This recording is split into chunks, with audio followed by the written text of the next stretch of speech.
Ah ouais, aujourd'hui on va parler de l'anxiété. Alors la personne qui vit avec de l'anxiété, elle est automatiquement reliée à de la peur. Alors quand je parle de peur, c'est plusieurs peurs. Ça peut être par exemple la peur de la mort, la peur de la maladie, la peur de l'avenir, la peur de l'inconnu, la peur de l'abandon, la peur de faire des erreurs. Et donc la question à se poser, c'est de quoi ai-je peur? Et pour sortir de cette anxiété, il est important de comprendre pourquoi est-ce qu'il y a des peurs. Pourquoi est-ce qu'il y a un dysfonctionnement au niveau du cerveau inconscient qui, je vous rappelle, son rôle, c'est de nous maintenir en vie.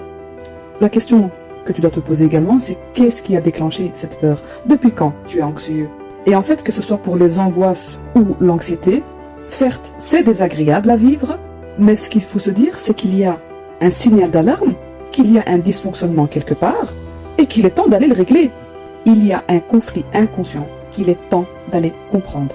Et pour ça, je t'invite à me contacter. Je suis diplômée en gestion de stress, je suis thérapeute, coach, accompagnante et consultante en gestion de stress et je me forme actuellement dans la neuro-bio-comportementalisme. Alors viens en privé pour qu'on aille décoder ta problématique afin de trouver la solution qui te correspond.